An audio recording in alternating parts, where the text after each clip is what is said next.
안녕하세요. 오늘도 사연 살롱을 찾아주셔서 감사합니다. 저는 경기도 용인에 사는 30대 중반의 여성이에요. 저는 웹소설에 관심이 있다고 하면 이름 한 번쯤 들어보셨을 웹소설 작가예요. 물론 필명이기도 하고 제가 웹소설 작가라는 걸 밝히지 않아서 모르는 사람들이 훨씬 더 많기는 해요. 제가 대학을 다니다가 중퇴를 했거든요. 대학 2학년 때부터 웹소설을 쓰기 시작했는데 생각보다 빨리 자리를 잡아서 저는 이 길이 제 운명이라고 확신을 하고 대학을 그만뒀어요. 부모님한테는 나중에라도 다시 학교에 돌아가겠다고 약속을 했고요. 엄마, 아빠, 나 지금은 좀 더 글 쓰는 일에 집중하고 싶어. 학교에서도 강의 머리에 하나도 안 들어와. 온통 글 생각뿐이야. 그러다 보니 학점도 잘 안 나오고 애들하고 어울리는 것도 귀찮아서 집에 빨리 오다 보니까 과모임과도 서먹해지더라. 이럴 바에는 지금 차라리 바짝 글을 써보고 나중에 다시 공부할 마음이 생겼을 때 학교에 복학하고 싶어. 나 이거 진짜 잘할 자신 있어. 예, 아무리 그래도 웹소설이라는 게 직업으로 할 수 있는 일이야? 그냥 소설가도 아니고 엄마 볼 때는 그다지 안정적이지 않을 것 같아서 걱정이다. 학교에 다시 마음을 붙이는 게 어때? 엄마 말에 아빠도 찬성이다. 그 웹소설이라는 거 책으로 정식으로 나오는 것도 아닌데 직업으로 하기에는 좀 그렇잖아. 저는 그래서 부모님께 그동안 제 통장에 들어온 수입 내역을 보여드렸어요. 돈 쓸 데도 없어서 그대로 모아놓다 보니 저금 액수도 꽤 됐고요. 그걸 보신 엄마 아빠는 놀라서 말을 못 하시더라고요. 내 소설이 잘 돼서 출판사에서 책 내자고 연락 왔어. 그러니까 나 지금은 이거 하고 싶어. 허락해줘. 응? 당시에는 웹소설이 막 자리를 잡던 시기라 부모님이 걱정하시는 것도 당연한 일이었어요. 제 생각이 워낙 확고하고 또 생각보다 제 벌이가 괜찮은 데다가 책까지 낸다고 하니 부모님도 마음을 바꾸시고 그럼 한번 해보라고 하셨어요. 대신 언제라도 공부해야겠다는 생각이 들면 복학하겠다는 각서도 썼죠. 그건 저도 그럴 생각이었어서 흔쾌히 그러겠다고 했어요. 시간이 갈수록 글을 쓰면 쓸수록 문장력도 늘었고 독자들이 어떤 부분을 좋아하는지도 캐치할 수 있게 됐어요. 그 덕에 저는 연재 하나를 끝낸 후 몇 달 쉰 뒤부터 새로 시작한 연재는 처음부터 꽤나 인기를 끌었어요. 그러다 보니 메인 작품에도 계속 소개되었고 제 이름도 알려지게 됐고요. 그렇게 3년 정도 더 했는데 제 작품을 해외에서도 관심을 갖더라고요. 그래서 해외 사이트나 출판사와 계약을 맺고 계약금도 받았죠. 저는 원래 언어에 관심이 많아서 제 작품 나간 나라들 언어를 따로 공부하기 시작했어요. 영어는 어느 나라에서든 통할 테니 회화 공부를 다시 시작했고요. 일본어하고 프랑스어, 나중에는 러시아어까지 했는데요. 처음에는 에이전시에서 번역해준 계약서만 봤는데 나중에는 각 나라에서 보내온 계약서를 제가 직접 훑어볼 수 있을 정도는 되더라고요. 이러도 영어 수준으로 할 정도는 됐고 프랑스어도 회화는 어느 정도 가능했어요. 러시아어는 저한테 좀 어려웠는지 읽고 간단한 문장 번역 정도까지 하긴 했네요. 러시아어 회화는 저한테 많이 어렵더라고요. 각 나라의 언어를 배우면서 좋았던 게 그 나라의 문화를 알게 되니 그게 또 글을 쓰는 데 도움이 되더군요. 외국을 배경으로 할 때는 수박 겉핥기가 아니라 제 작품의 퀄리티가 높아질 수 있었거든요. 저는 경력 7년 차에 계약금도 꽤 높아진 작가가 되어서 가끔 대기업이나 공공기관에서도 스토리를 의뢰해 오기도 했어요. 그러다가 남자를 만나서 사귀게 되었는데요. 오늘 제가 이 사연을 쓰게 된 이유가 바로 이 남자 때문이에요. 정확하게는 이 남자의 엄마와 형수가 문제였어요. 저와 1년 넘게 사귀었으니 이제부터 남친이라고 할게요. 남친은 공공기관에서 홍보 담당을 맡는 주무관이었어요. 자기네 기관에서 하는 일을 알기 쉽게 스토리텔링 해달라는 게 의뢰 내용이었고, 그것 때문에 만나다가 남친이 먼저 사귀자고 해서 만나게 된 거였어요. 물론 저도 처음부터 인상 좋고 호감형인 남친한테 마음이 있는 상태였고요. 남친도 처음 봤을 때부터 제가 마음에 들었다고 하더라고요. 미나, 너 생각보다 훨씬 젊어서 처음 봤을 때 좀 놀랐어. 내가 다른 웹소설 작가님들도 만나봤는데 웹소설 작가님들도 꽤 나이 있으신 분들 많더라고. 근데 이렇게 젊은 나이에 이 정도로 글을 쓰고 성공하다니 미나 진짜 대단한 것 같아. 에이, 나는 대신에 대학 다니다 말았잖아. 실은 나중에 복학하려고 했는데 너무 오래 안 다니기도 했고 대학 다닐 필요성을 못 느껴서 일단 자퇴서 냈어. 나중에라도 공부해야겠다 싶으면 다시 가려고 해. 반드시 정규대학 가야 되는 건 아니니까 사이버 대학이든 방송통신대학이든 어디든 가면 되잖아. 그래, 맞아. 자기만의 고유성을 갖고 성공할 수 있는데 꼭 정해놓은 대로 정규대학 가고 졸업해서 취직하고 안 그래도 되지. 솔직히 미나, 네가 부러워. 나는 그런 재주가 없으니까 공부 빡세게 하고 공시생으로 한 3년 굴렀잖아. 미나, 너처럼 하는 게 진짜 대단한 거야. 에이, 자기 재능에 맞게 일 잘하면 다 대단한 거지 뭐. 나만 대단한가? 오빠도 3년 공부해서 된 거면 잘한 거야. 몇 년씩 해도 안 되는 사람들은 안 되잖아. 남친은 이렇게 제 일을 존중해주고 제가 택한 길에 대해서도 열린 마음을 가진 사람이었어요. 그런 사람이 제 남자친구라 뿌듯했고요. 그렇게 1년 넘게 사귀다가 저희는 자연스럽게 결혼을 약속하게 됐어요. 당연히 결혼해야 된다고 생각했던 것 같아요. 저도 그렇고 남자친구도요. 저는 남친의 어머니도 남친만큼 열릴 생각을 갖고 사고가 유연한 사람일 줄 알았는데요. 사람은 만나도 보고 이야기를 해봐야 한다고 제가 단단히 착각했었죠. 먼저 제가 남친 집에 인사를 드리러 가게 됐는데 남친은 아버지가 대학생 때 돌아가셔서 어머니가 있고 위로 결혼한 형과 형수가 있다고 했어요. 남친 아버지가 대학 교수였었고 어머니도 대학 강사를 하시다가 남친이 초등학교 들어갔을 때 일을 그만뒀다고 하더라고요. 남친 아버지가 생활에 불편한 없게 남겨두고 가신 재산이 있어서 집안 생활에는 어려움이 없었다고 했어요. 또 남친도 남친 형도 다 커서 자기들 용돈 벌어서 쓸 때라 집안에 크게 경제적 타격도 없었고요. 그래서인지 남친 집은 평범한 중산층 가정이지만 나름 꽤 돈을 쓰고 사는 티가 났어요. 가구나 가전제품들도 고급이 많았고요. 대학 교수 부인이었고 당신도 강사로 대학생들을 가르친 적이 있으시니 지적이고 고상할 거라는 상상을 하게 되더라고요. 물론 겉으로 보기에는 그랬어요. 꽤나 우아하기도 했고요. 하지만 속을 들여다보니 그게 전혀 아니었어요.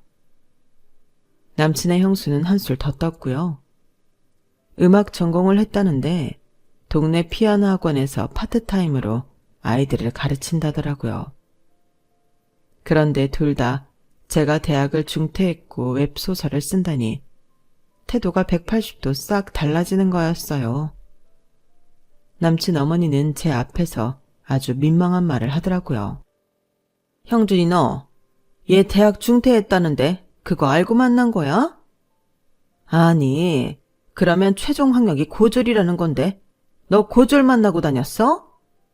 그런 애를 집에까지 인사시키러 왔고? 너 정신 나갔어? 제가 너무 놀라 충격을 받고 멍하니 있는데 남친 형수까지 나서더라고요. 도련님 뭐 호구 잡혔어요? 그러지 않고서야 어떻게 이런 수준 안 맞는 여자랑 결혼을 하겠다고 하시겠어요? 혹시 곤란한 일 있으시면 말씀하세요, 도련님. 그러자 남친의 형이 당황해서 자기 아내한테 뭐라고 하더라고요. 당신 손님 앞에서 그게 무슨 소리야? 게다가 우리 형준이 여자친구. 이제 같은 가족이 될 텐데 할 말 못할 말이 있는 거지. 남친 형의 말에 남친 어머니는 오히려 뭐라고 하더군요. 형석이 넌 가만히 있어. 네 댁이 틀린 말 한 거 아니잖아. 그래, 말 나온 김에 한번 드러나 보자. 우리 형준이 어떻게 만났어? 뭐 지금 형준이 일하는데 홍보 때문에 만났다고 했는데 아무래도 그게 다는 아닌 것 같아서 말이야. 그게 다가 아니라뇨. 무슨 말씀 하시는 건지 모르겠네요. 제가 겨우 정신을 차리고 한마디를 했어요. 솔직히 그렇잖아. 정부 부처라는 데에서 아무한테나 그런 의뢰하는 게 아닌데 고졸한테 중요한 일을 맡기겠어? 너 어떻게 뒤에서 손 쓴 거 아니냐? 그래서 공무원 하나 잡아서 잘 먹고 잘 살아볼 생각한 거 아니냐고. 어머니, 제 생각에도 아무래도 그런 것 같아요. 이상해요. 남친은 기가 막혀하며 저 대신 나섰어요. 두 분 좀 그만해요. 그런 거 아니야. 그리고 뭐? 뒤에서 손을 써? 지금 우리나라 정부기관을 뭘로 보고 그런 말을 해. 진짜 큰일 날 소리들 하네. 그만큼 미나가 유명하니까 우리가 어렵게 컨택한 거였어. 그리고 미나가 내가 담당일지 어떻게 알고 왔겠어? 정말 이상한 상상들 좀 하지 마. 아, 됐고. 나는 고졸 며느리 어떻게 받아들여야 할지 모르겠다. 어디 가서 누구한테 무슨 말을 하겠니? 거기에 남친 형수가 또 거들었어요. 솔직히 요새 개나 소나 다 쓴다는 게 웹소설 아닌가요?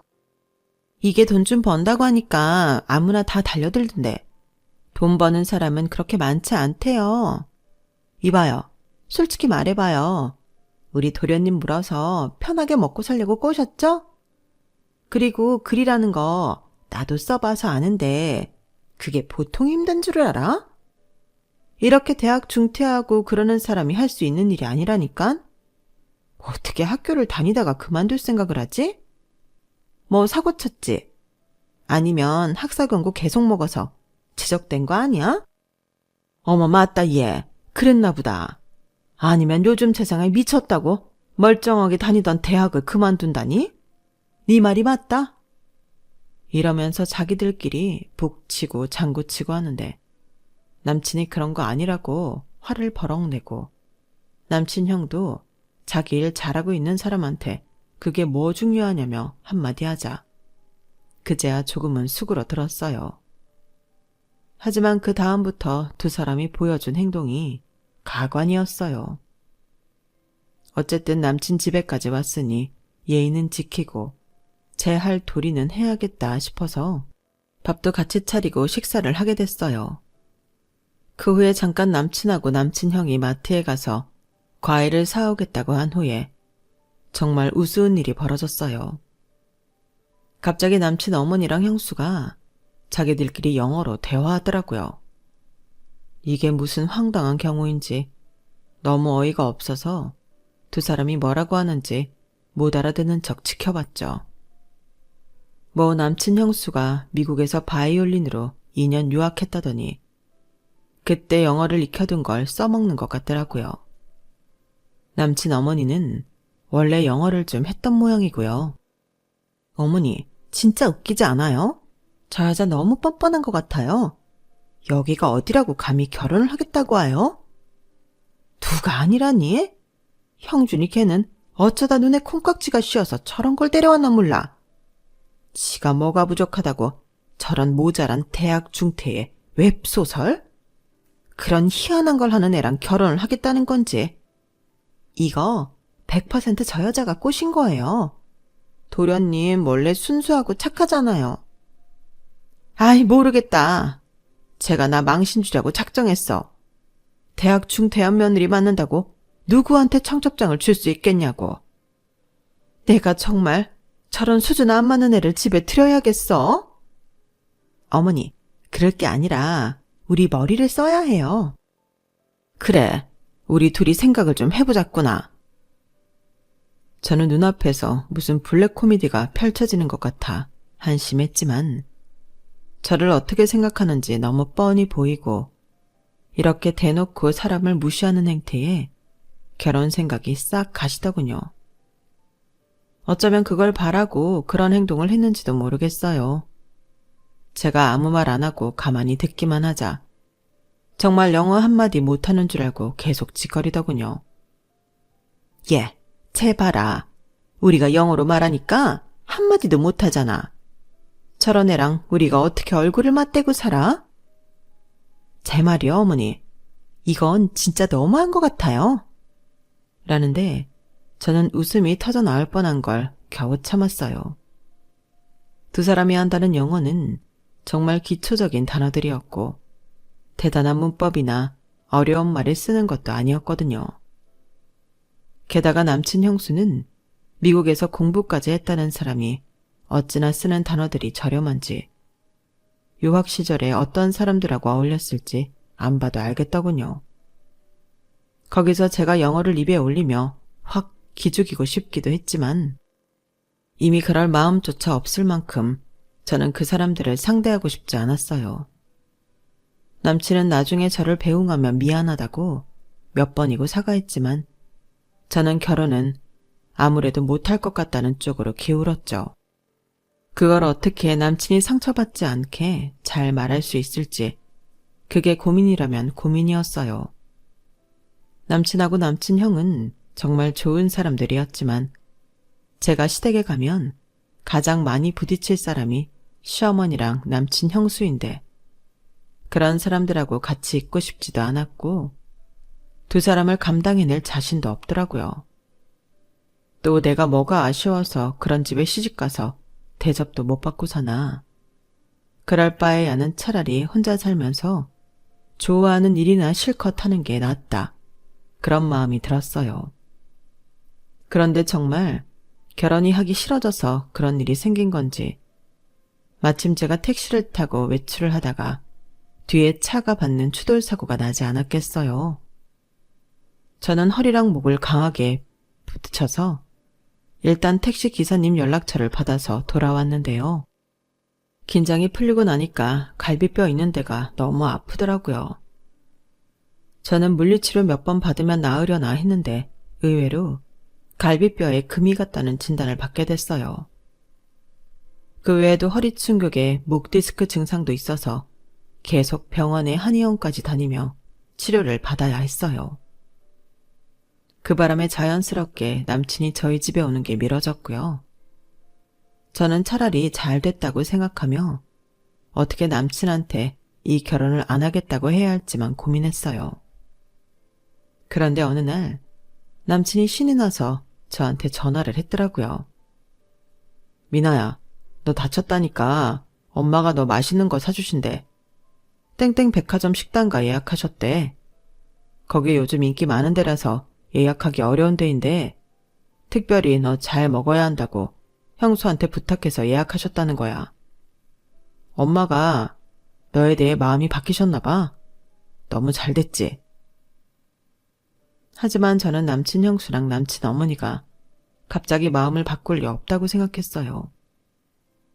둘이 같이 저를 부른다니 뭔가 쎄한 게 감이 안 좋더라고요. 정말 감사하기는 한데 이번에는 오빠 혼자 가면 안 돼? 나 목 디스크까지 와서 진짜 힘들거든. 갈비뼈 금 간 것도 아직 잘못 움직이면 아파서 그래. 나도 너 교통사고 난 것 때문에 나중으로 미룰까 했는데 이렇게 흐름 좋을 때 확실하게 잘 보여서 점수 따면 좋잖아. 오빠는 내가 점수를 따야 된다고 생각하는 거야? 물론 네가 그래야 되는 건 없긴 하지. 그래도 엄마가 전에 안 좋아하시는 티를 내셨으니 이럴 때 마음에 들게 하면 우리 결혼하고 나서도 훨씬 편하니까 그렇지. 오빠, 안 그래도 내가 할 말이 있는데. 나 지금 바로 회의 들어가야 돼. 잠깐 짬내서 전화한 거라. 나중에 들를게.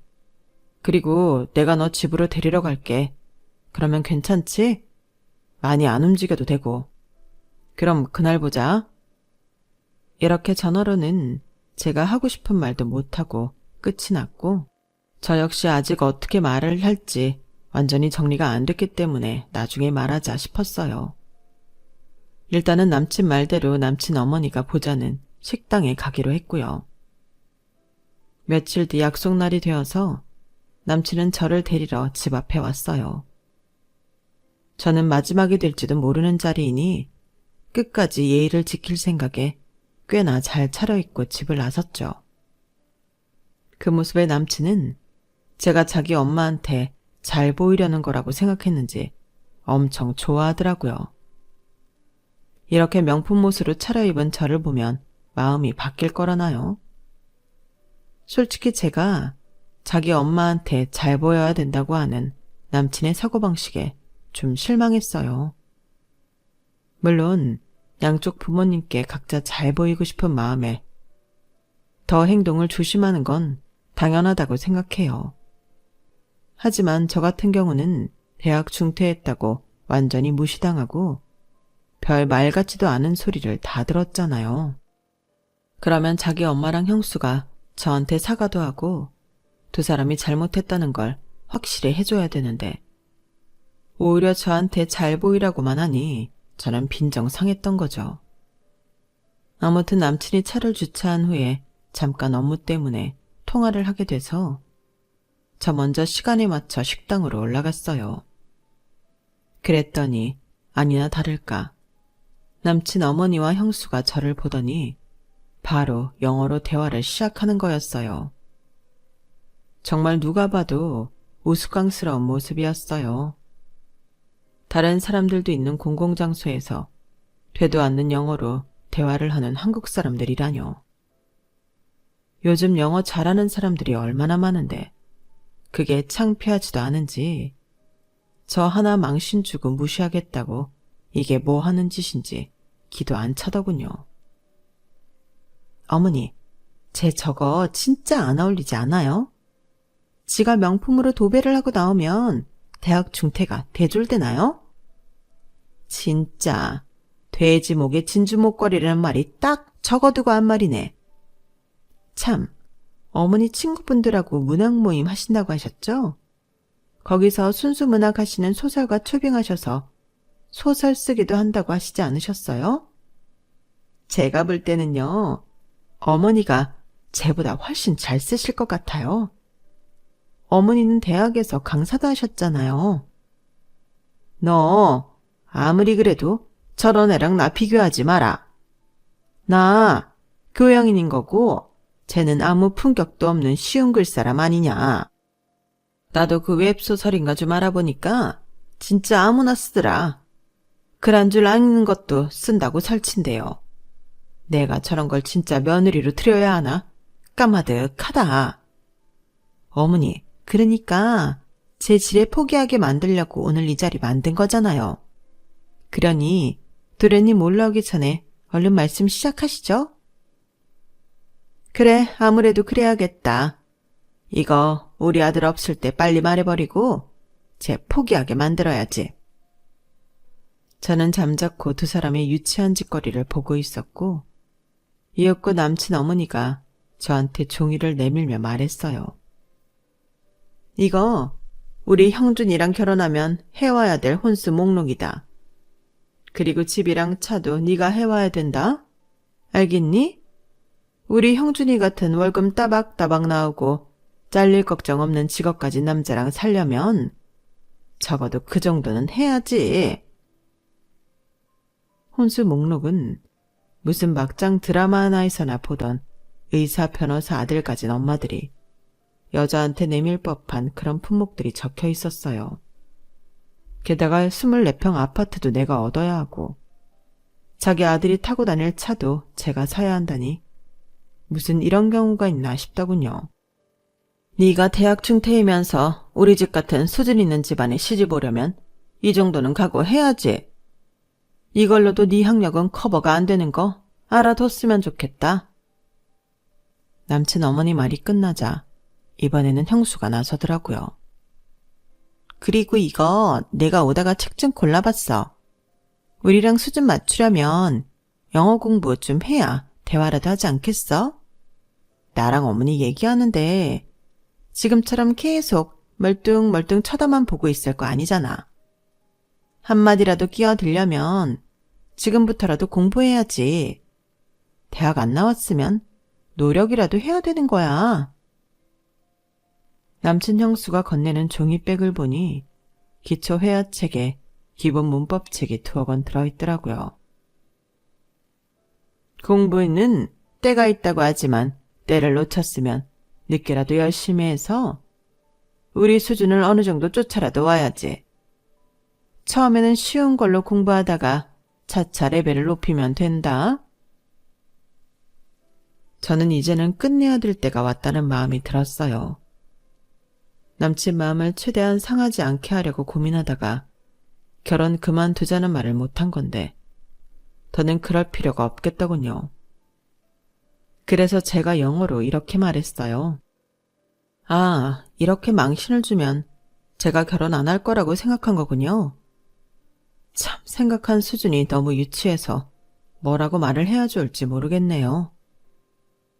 저의 유창한 영어 실력의 2사람은 눈이 동그래져서 서로를 쳐다만 보더라고요. 저는 공부를 못해서 대학을 그만 다닌 것도 아니고 제가 글 쓰는 게 너무 재미있어서 오히려 공부가 방해가 돼서 그만둔 건데 왜 제가 저에 대해 잘 알지도 못하는 사람들한테 이런 말을 들어야 되는지 모르겠네요. 제가 대학을 중퇴한 걸 빌미로 크게 한몫 잡든지 아니면 절 포기하게 만들려고 한 것 같은데 이미 나는 마음 떠난 지 오래고 오늘은 마지막이 될지도 모르는 자리니까 댁들 그나마 체면 살려주려고 이렇게 차려입고 나온 거야. 그리고 정신들 좀 차려. 요즘 댁들 같은 영어 회화 그 정도는 초등학생들도 할 거야. 쓰는 단어 수준들하며 유치해서 못 들어주겠네. 제 말이 다 끝나자 남친 어머니는 놀라서 더듬거리며 말했어요. 너 영어 할 줄 알았던 거야? 근데 왜 가만히 있었어? 저는 그제야 다시 한국말로 말을 했어요. 내가 뭐 때문에 댁들 유치한 놀이에 놀아나야 되는데요?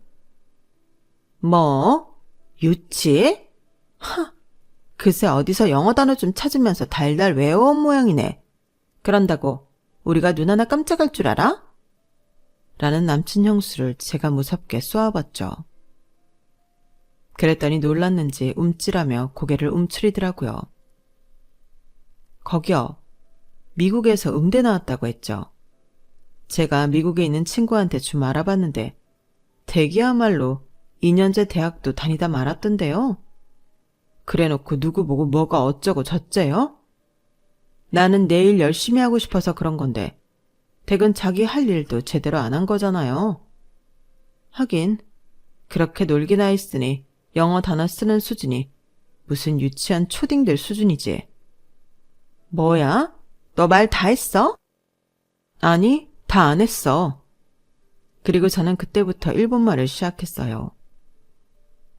나는 이런 말도 안 되는 허세 부리는 집안에서는 못 있겠으니까 그런 줄 아세요. 저 이 결혼 안 합니다. 그러자 일본말을 하나도 모르는 2사람은 입 꾹 다물고 쳐다만 보더라고요. 저는 내친 김에 같은 말을 프랑스어로도 했죠. 아니 너는 우리를 얼마나 우습게 봤으면 그렇게 외국어를 할 줄 알면서 가만히 있었던 거야? 우습게 본 건 제가 아니고 그쪽 아닌가요? 그때 남친이 식당에 들어와 우리 자리를 찾았고 저는 남친을 보자마자 파혼을 선언했어요. 오빠, 미안해. 내가 정말 오빠 상처 주기 싫어서 어떻게 말해야 하나 고민만 하다가 시기를 놓쳤거든. 그래도 오늘만큼은 내가 예의를 지키려고 이렇게 차려입고 나왔는데 오빠 형수랑 어머니는 나 같은 사람한테 이런 옷은 돼지 목에 진주 목걸이라고 하더라. 그리고 오빠랑 결혼하려면 내가 24평 아파트도 하고 오빠 타고 다닐 차도 새로 사고 혼수도 무슨 의사 변호사한테 시집가는 것만큼 해와야 된대. 미안한데 나는 내가 소중해. 나를 이렇게 우습게 보고 대학 중퇴했다는 이유로 계속 영어로 대화하면서 내가 못 알아들을 거라고 생각하고 험담하는 사람들하고는 같이 못 살 것 같아. 그러니까 오빠도 이쯤에서 마음 접어. 이렇게 통보하게 돼서 미안해. 제 말에 남친은 굉장히 놀랐어요. 그리고 자기 엄마가 줬다는 홍수 목록을 보더니 얼굴이 일그러지더라고요. 대체 두 사람 왜 그러는 거예요? 미나가 어떤 사람인지 알기나 해요? 두 사람이 하도 난리쳐서 말할 타이밍을 놓쳤는데 형수, 웹소설 자주 읽는다고 했죠? 땡땡이라는 작가 알아요? 알죠. 그럼요. 나 종이책도 다 샀는데요. 땡땡이 바로 미나예요. 미나 소설은 벌써 몇 개국으로 번역돼서 나가고 있고 앞으로도 계약이 줄줄이 있는 작가라고요. 남친 말에 남친 형수는 너무 놀라서 들고 있던 컵까지 떨어뜨렸어요. 어머 세상에, 진짜요? 땡땡이 정말 저 아가씨 도련님 여자친구라고요? 아니 어떻게 이런 일이... 야, 그건 말이 안 되잖아. 그럼 이름이 왜 미나가 아닌 거야? 제가 너 속인 게 분명하다. 저는 너무 어이가 없어서 깔깔 웃음을 터뜨렸어요. 아니, 연예인들도 예명을 쓰고 소설가들은 필명 쓰는 사람이 얼마나 많은데요. 문학 모임의 초빙한 소설가는 그런 것도 알려주지 않았나 봐요. 그리고 요즘 영어하는 게 뭐 그리 대수해요. 여기서 두 사람이 한 짓이 얼마나 우스운지 다른 사람들한테 좀 물어보시고요. 세상을 넓게 보고 사세요. 얼마나 우물한 개구리로 살면 요즘 실정도 모르고 그러고 살아요? 제가 이런 말을 하는 새에 핸드폰으로 저를 검색해보던 남친 형수는 갑자기 비명을 꽥 질렀어요. 어머, 맞네. 여기 인터뷰하면서 사진 나왔던 게 있네. 땡땡이 도련님 여친 맞네. 어머, 진작에 알려줬으면 이러지 않았을걸. 이제는 그런 것도 내 탓하는 건가요? 반성이라는 건 진짜 모르네요. 남친 어머니도 형수 핸드폰에 나온 제 인터뷰 기사와 사진을 보더니 그제야 얼굴이 새파래지며 어쩔 줄 몰라 하더군요. 자기들이 너무 저를 몰아붙인 데다가 저한테 유치하게 영어 기본 문법 책하고 회화책까지 줬으니 할 말이 없었던 거죠. 그럼 저는 제 뜻은 다 전달한 것 같으니 이만 가볼게요.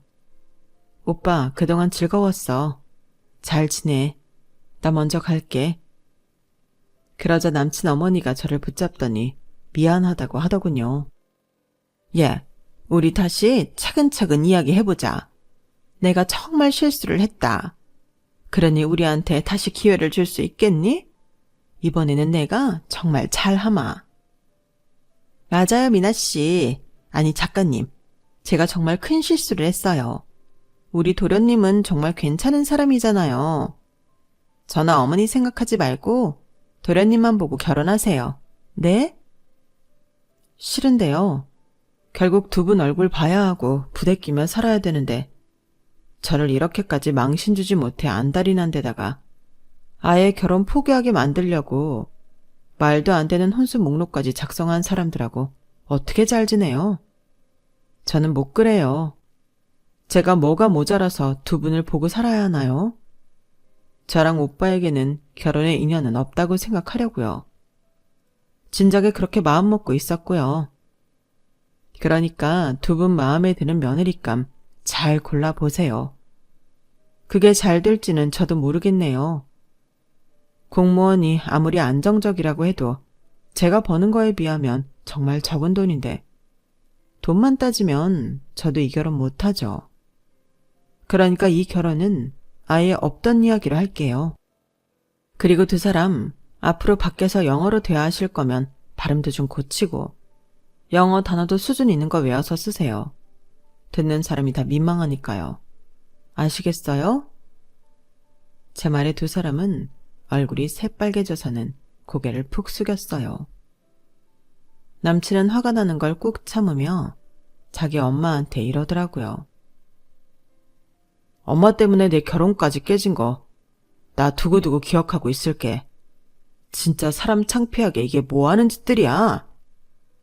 도련님, 그러지 말고 저 아가씨, 아니 작가님 잡아요. 우리가 언제 저런 잘나가는 작가님 다시 보겠어요. 됐어요. 형수가 결혼해요? 내가 하지? 그러게, 왜 나서서 그렇게 잘난 척을 해서 이 사단을 만들어요?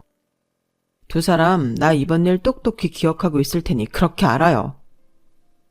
그렇게 저희 결혼 이야기는 끝이 났고 남친은 나중에 정식으로 저를 찾아와서 자기 엄마와 형수가 한 일에 대해 정중하게 사과를 했어요. 남친 형도 저한테 미안하다며 조금이라도 마음의 보상을 하고 싶다며 백화점 상품권을 보냈더라고요.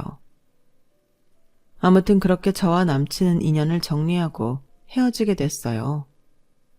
그럼에도 남친 어머니는 어떻게 제 번호를 알았는지 그 후에 몇 번이나 전화를 해서 자기가 어리석었다며 다시 생각해달라고 했지만 저는 전화번호를 차단하고 단칼에 잘라버렸어요.